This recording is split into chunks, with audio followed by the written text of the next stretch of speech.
শরীয়তপুরে যুবদল নেতা হাজী মতিউর রহমান সাগরের উদ্যোগে আলোচনা সভা ও ইফতার মাহফিল অনুষ্ঠিত হয়েছে। সোমবার 8 এপ্রিল বিকাল 5টার দিকে শরীয়তপুর জেলার নড়িয়া উপজেলার যুবদল নেতা মতিউর রহমান সাগরের নিজ বাড়িতে বেগম খালেদা জিয়া অডিটোরিয়ামে আলোচনা সভা মিলাদ মাহফিলের আয়োজন করা হয়। নড়িয়া উপজেলা যুবদলের সিনিয়র যুগ্ম সাধারণ সম্পাদক হাজী মতিউর রহমান সাগরের সভাপতিত্বে প্রধান আলোচক হিসেবে উপস্থিত ছিলেন নড়িয়া উপজেলা বিএনপির সাবেক সাধারণ সম্পাদক মমিনুল হক স্বপন মাঝি। এছাড়া আলোচনা করেন ঘটিশারি ইউনিয়ন বিএনপির সভাপতি আজিউর রহমান হরমুজ মুন্সি, বিএনপি নেতা সেকান্দার হাওলাদার, সাংগঠনিক সম্পাদক চান শরীফ হাওলাদার।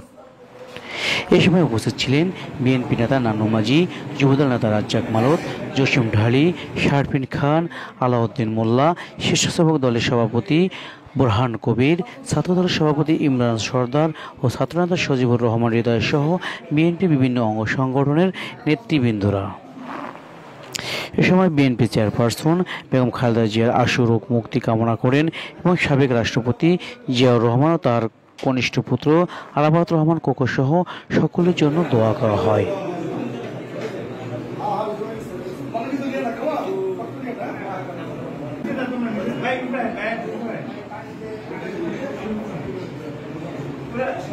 আমার যাকে সারা যে ইফতার পার্টিতে অংশগ্রহণ করা, আমি আমার পক্ষ থেকে এবং দলের পক্ষ থেকে আপনাদের সকলকে কৃতজ্ঞতা এবং ধন্যবাদ জানাই এবং আগামীতে সকলে এই প্রত্যাশা রাখবেন আমরা কে কার বিষয়টা আমরা শহীদ জিয়ার আদর্শের সৈনিক।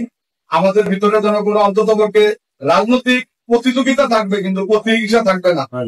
দেখেন আমরা দুঃখের সাথে বলতে হয় এখানে আমাদের বিএনপির একজন লোক যদি একটা দুর্ঘটনায় মারা যায়, টেকনাফও যদি মারা যায়, আমরা যদি শুনি আমরা কিছু বলি আফসোস করি, আমাদের কলিজা আঘাত লাগে। আবার আমাদের বিএনপির লোক যদি কোথাও একটু ভালো থাকে আমরা শুনে শান্তি পাই।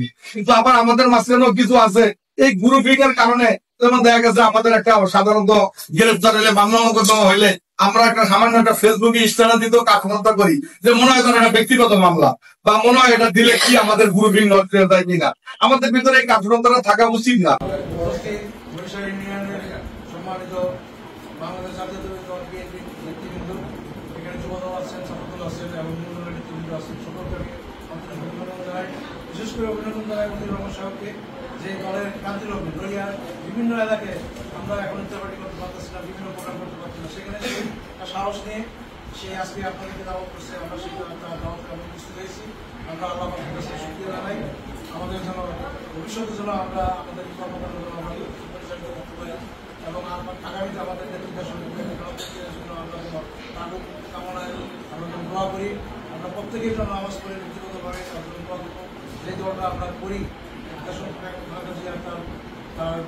স্বামী রাষ্ট্রপতি জিয়াউর রহমান তিনি এই দলটা প্রতিষ্ঠা করে দিয়েছেন। আমরা সেই দলের অনুসারী, আমরা সেই দলের ধারণ করে আমরা লালন করে আমরা লালন করে এই দলটা করি। আমরা তার জন্য দোয়া করবো, আল্লাহ জন্য বলবো রাষ্ট্রপতি জিয়াউর রহমানকে জানাবাসী করেন এবং তার সহযোগী আজকে অত্যন্ত দুঃসময়ের মধ্যে আছে, এটা আমরা সকলেই জানি। আপনার মুখ খুলে আমরা কথা বলতে পারি না, আমরা চোখে যা দেখি না তা দেখেও দেখতে পারি না, বলেও মুখে বলতে পারি না। অনেক নির্যাতন নিপীড়নের মধ্যে আমরা আছি। আমাদের কয়েকদিন আগে মতিউর রহমান সাগর সে চাল থেকে পেয়েছে, তাকে বিভিন্নভাবে নির্যাতন করতেছে, তাকে হয়রানি করতেছে। আমরা এটার তীব্র নিন্দা জানাই। আমরা আশা করবো যাতে এই সরকারি সভাপতি নির্বাহী হোক, আমাদের নড়িয়াতে যেন আমরা সহাবস্থানে থাকতে পারি, ভালো থাকতে পারি, আমাদের দ্বারা যেন ক্ষতিগ্রস্ত না হয়, আমরা সেই আশা করি।